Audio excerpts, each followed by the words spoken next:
Сәлем баршаңызға, сіздермен Эльмира. Бүгін осындай күздің суығында нағыз керек ішетін сусын ыстық шоколад жасауды көрсетемін. Бізге ең алдымен 2 шай қасық немесе 1 шай қасық кукурузный крахмал, какао 1 шай қасық, бал 1 шай қасық немесе 2 шай қасық. Енді ол өз қалауларыңызға байланысты. Егер тәтті болғанын қаласаңыздар, көбірек саласыздар.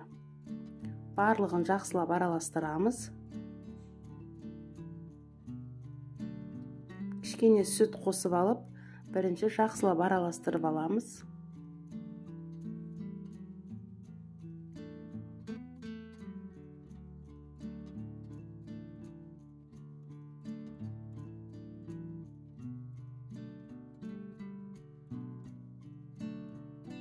Міне осылай біріктіріп алғаннан кейін қалған сүтіміздің барлығын құйып отқа қоямыз.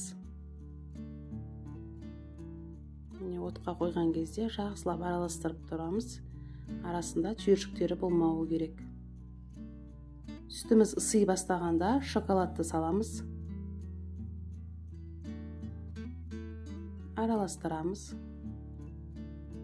Міне ери бастады шоколадымыз. Міне осылай үздіксіз араластырып тұрамыз. Ең бастысы қайнатпаймыз.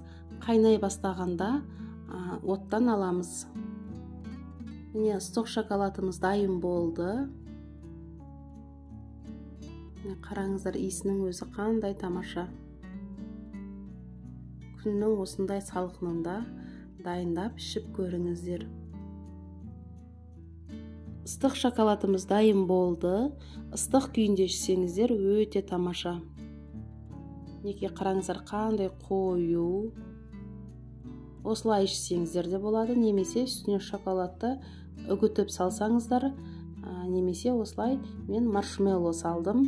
Маршмеллоуның жасалу жолы осы YouTube каналымда бар, төменге сілтемесін қалдырамын. Видеоны соңына дейін қарағандарыңызға көп рахмет.